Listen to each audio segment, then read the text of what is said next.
Now, for the common North Korean, cultural expressions are restricted to extolling leader Kim Jong-il, his father Kim Il-sung, and the military first policy.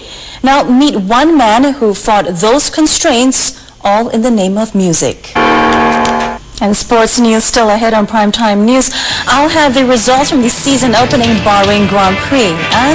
And finally, we head to Egypt, where statues of an ancient goddess have been unearthed.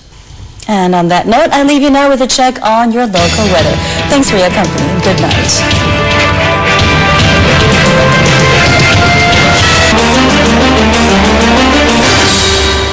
Thanks for staying with us. Singapore is sending its largest squad for the Commonwealth Games in Melbourne, Australia. Martin Mohamed has done it, becoming the first Singaporean to win a major golf tournament. And the island's top pro won the Singapore Masters in style, leading on all 4 days to finish with a 12 under 276 total. A stroke behind in second place was last year's winner, Nick Doherty, while South Korea's Charlie Wee and Englishman Ross Fisher were joint third on 278. Sports reporter Patwan Singh with the highlights from the Laguna National Golf and Country Club. Thanks for staying with us. An overwhelming majority of voters in the Japanese city of Iwakuni have said no in a referendum on whether it should host more U.S. forces. Only about 11% of the nearly 50,000 voters said yes. Now the vote is not.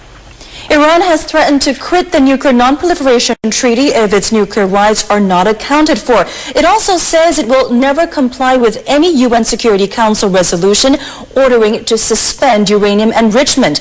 And mobile phone manufacturer Nokia says it expects its Indian manufacturing plant to turn profitable in its first year of operations there. The Finnish company has just opened its first factory in the country, aiming to tap into one of the fastest growing wireless markets in the world. Channel News Asia's Weber Varma with this report.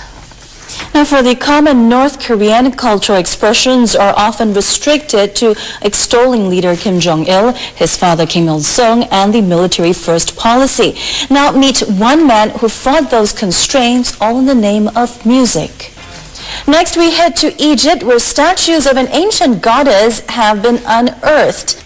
And the late, great Frank Sinatra has been brought back to life, well, almost. Now, he can be seen in a musical which opened in London this week.